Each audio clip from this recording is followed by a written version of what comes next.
स्टेजमा विभिन्न झाँकीहरूको प्रदर्शनको कार्यक्रम सम्पन्न भइसकेको छ। म यो ऐतिहासिक कार्यक्रममा आफ्नो झाँकी प्रस्तुत गर्नुहुने विभिन्न समूहहरू जो यहाँ आएर आफ्नो अमूल्य सांस्कृतिक नीति प्रस्तुत गर्नुभयो उहाँहरूलाई म आयोजक जिल्ला खेलकुद विकास समिति सहआयोजक आठराई गाउँपालिकाको तर्फबाट धेरै धेरै धन्यवाद दिँदै आफ्नो झाँकीलाई स्थगित गरिदिनु हुनका लागि, यही अन्त्य गरिदिनु हुनका लागि म अनुरोध गर्दछु।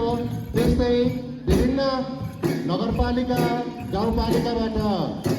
आफ्ना खेलाडी भाइ बहिनीहरूलाई यहाँ ल्याएर मार्चपास्ट प्रस्तुत गरिदिनु हुने र आठराई गाउँपालिकाभित्रका विभिन्न विद्यालयहरूले आफ्ना खेलाडीहरूलाई ल्याएर मार्चपास्टमा सहभागी गराइदिनु भएकोमा सम्पूर्ण सहभागी नगरपालिका गाउँपालिका र विद्यालयहरूप्रति पनि म जिल्ला खेलकुद विकास समिति तेह्रथुम र आठराई गाउँपालिका